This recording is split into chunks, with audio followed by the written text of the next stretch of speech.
On va tenter de comprendre et on va se placer des deux côtés de la lorgnette, si vous le permettez, le point de vue de l'Hôtel de Ville et le point de vue du gouvernement. On va le faire en analyse avec mes collègues Louise, que je retrouve, et Sébastien sur la colline parlementaire. Bonsoir à vous deux. Bonsoir, Bruno. Sébastien, première question pour vous. Est-ce qu'on est actuellement dans une situation où le gouvernement Legault fait à la Ville de Québec ce qu'il a horreur de se faire faire par le gouvernement supérieur à Ottawa? Oui, a priori, on est dans un cas de faites ce que je dis, mais pas ce que je fais, parce qu'en effet, François Legault se mêle du projet de tramway à Québec. En même temps, son argument, c'est de dire, moi, je paye 1,8 milliard sur les 3,3 milliards du projet. J'ai un droit de regard sur la façon dont ça va être fait.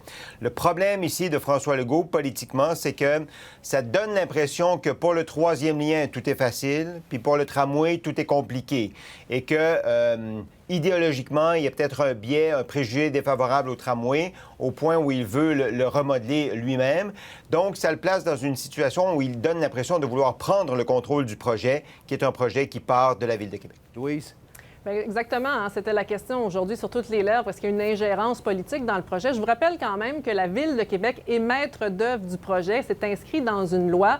Mais comme le disait Sébastien, légalement, le gouvernement du Québec, c'est lui le bailleur de fonds principal. Il a le droit de regard sur le projet. Et légalement, les villes sont des créatures des municipalités, même si elles ont obtenu un petit peu plus d'autonomie dans les dernières années. Le gouvernement de la CAQ est dans ses droits et ça ne laisse pas beaucoup de marge de manœuvre pour protester. D'un point de vue municipal, Louise, je veux vous entendre là-dessus. On a l'impression que le maire Labaume est en zone inconnue. C'est rare qu'on l'a vu aussi profondément en désaccord avec un premier ministre. Oui, parce qu'il n'a plus ses entrées au bureau du premier ministre depuis l'arrivée de la CAQ au pouvoir il y a 2 ans. C'était pas du tout comme ça dans le dernier gouvernement de Philippe Couillard. Alors, il doit compter sur d'autres appuis. Mais cette semaine, il a eu 2 appuis de taille. D'abord, ce sondage qui démontre qu'il y a un appui qui se maintient pour le projet de tramway, 56 %. Il y a 4 arrondissements sur 6 à Québec qui appuient le projet au-delà de 50 %. Alors ça, c'est important. Il y a aussi le rapport du vérificateur général qui donne une bonne note au bureau de projet qui mène ce projet-là de front depuis 2 ans maintenant.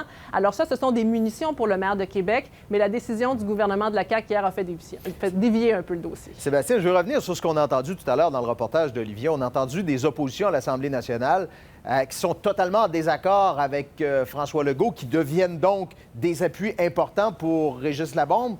Est-ce que stratégiquement, c'est une bonne nouvelle pour M. Labaume, ça? C'est une bonne nouvelle a priori. Le problème des partis d'opposition, puis peut-être de M. Labaume, c'est que François Legault est très, très fort en ce moment.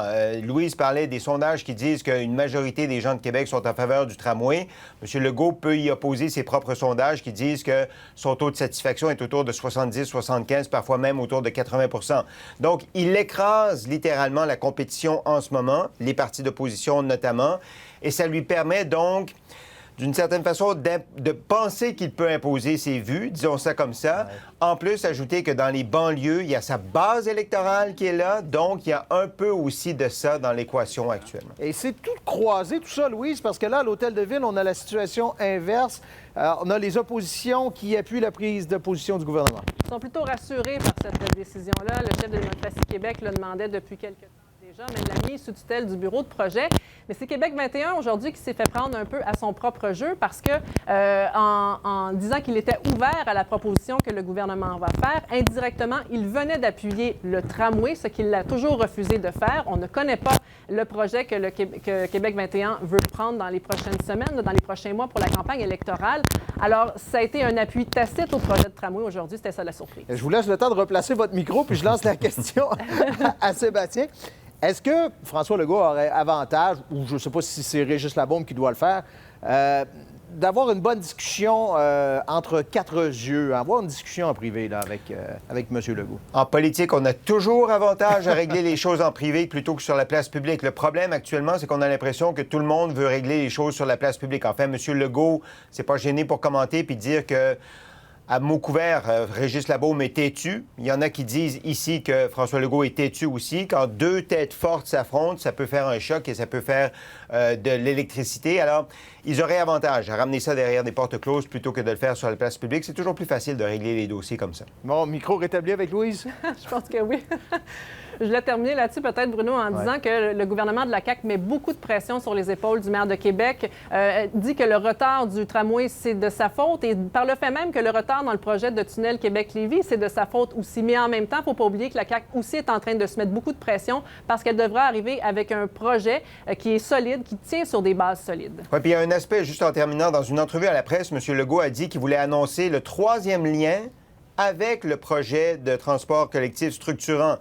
Ma compréhension, c'est que le 3e lien est beaucoup moins avancé que le projet de transport collectif et donc ça pourrait retarder l'annonce pour le nouveau projet sa mouture du projet de transport structurant. Et vous savez quoi? On parle de 2 immenses projets Ben oui. pour la capitale nationale et pour l'ensemble de la région.